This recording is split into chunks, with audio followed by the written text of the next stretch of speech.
Shavua Tov, everybody. I'm Rolene Marks. This is the Israel Brief, brought to you every Monday to Thursday by Lay of the Land. And I'm sure you can tell by the tone of my voice, today is a very solemn day, a very sad day. It is day 220 of Israel's war with Hamas.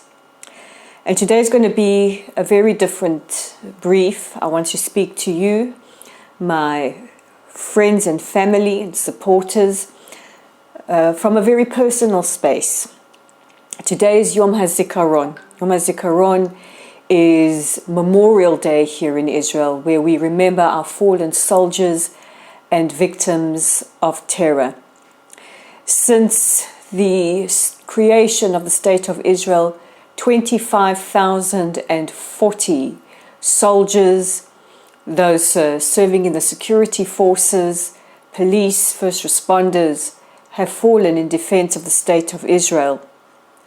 And 5,100 civilians have been victims of terror. Or as we say, they died al-Kiddush Hashem, in the sanctification of God's name. Today was a day that we've been dreading since the 7th of October. Every Memorial Day, every Yom HaZikaron is devastating and difficult. But this year, I think, has been the most traumatic in recent memory. Last week, we commemorated Yom HaShoah, Holocaust Memorial Day. And today is Yom HaZikaron. And when the sun sets tonight, we will be the start of Yom HaAtzmaut, Independence Day. And the 2 days are one after the other to remind us of the massive price that we have paid and continue to pay in order to have what we have, the Jewish state. Please excuse me, I have a little bit of a frog in my throat. And I want to speak to you today unfiltered, unedited, unscripted, just raw. It's a very, very painful day. It starts at sunset, started last night, and we ring in the day with a siren. And to be honest with you, last night's siren absolutely shattered me. It shattered me. Today was a day we've all been dreading. In fact, in the days following the 7th of October massacre, many of us said to each other, this coming Yom HaZikaron is going to be agony. Every single one of us know somebody who was murdered on the 7th of October or who has fallen in defense of the State of Israel. Personally, I know at least 6 families who have lost sons, who have fallen fighting for the State of Israel, fighting in Gaza, fighting an enemy so brutal who has said that they will do this again and again and again and again. And in the last hours, I have thought of the orphans and of the widows, of the devastated parents, of the grandparents, of the partners, of the friends and the families and the loved ones, many of whom who never got to say goodbye.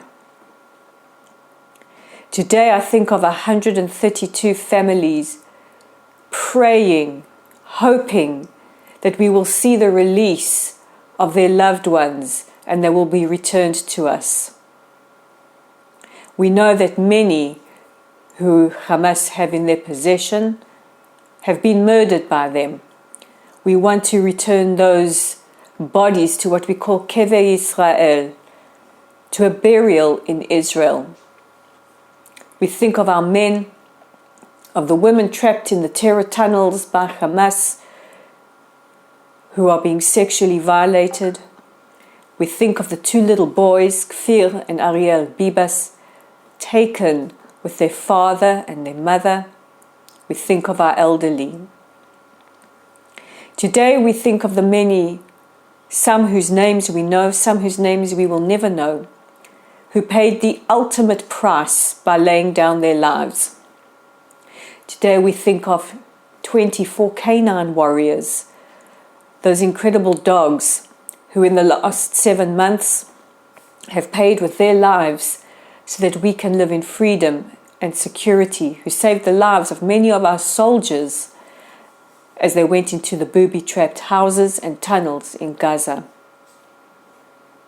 Last night, in a very, very moving ceremony at the Wailing Wall, the annual tekes or ceremony, the IDF Chief of Staff spoke to the nation. He bowed his head before a mourning nation, and he said the following. He said, "As the commander of the IDF during war, I bear the responsibility for the failure of the IDF to defend our civilians on October the 7th. I carry its weight on my shoulders daily, and in my heart I fully understand its significance. I bow my head in tribute to the civilians we could not save, to our comrades of the alert squads and security services, and to the fallen soldiers of the IDF, men and women in reserve duty or active duty who died in battle since the war began." He spoke to the families of the fallen, saying, "I am forever committed to you, parents, children, siblings, partners and grandparents.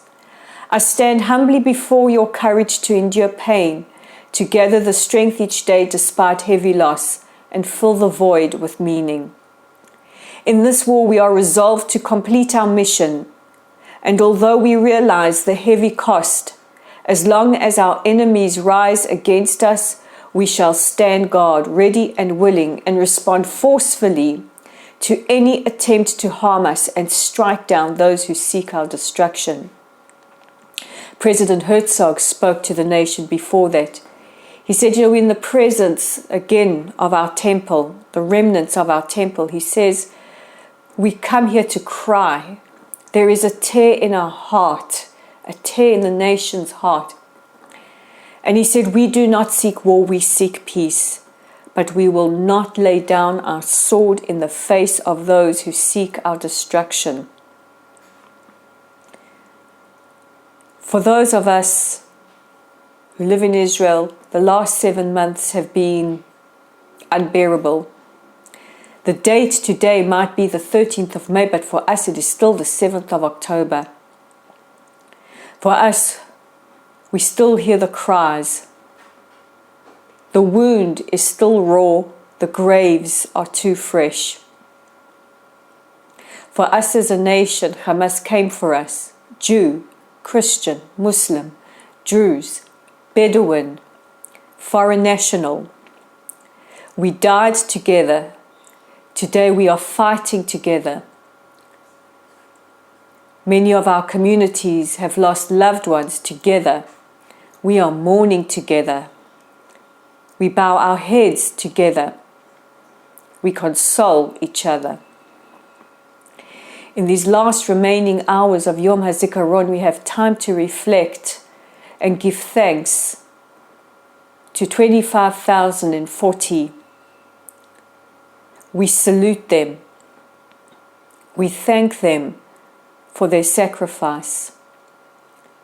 And we give thanks to all our soldiers, all who are serving in our security forces, the Mossad, the Shabak, the police force, those who are fighting covertly and overtly. We give thanks to you for keeping us safe every single day. To our incredible allies out there, and yesterday I was blessed and privileged to be in the presence of the King of the Shembe people in South Africa, who came with his delegation to stand with us, to pray with us, to mourn with us, and later on to celebrate with us. He represents so many of you around the world who are standing with us in this difficult time. We stand on your shoulders. You give us so much strength. As the sun sets tonight, we will summon as much courage as we can to celebrate our independence.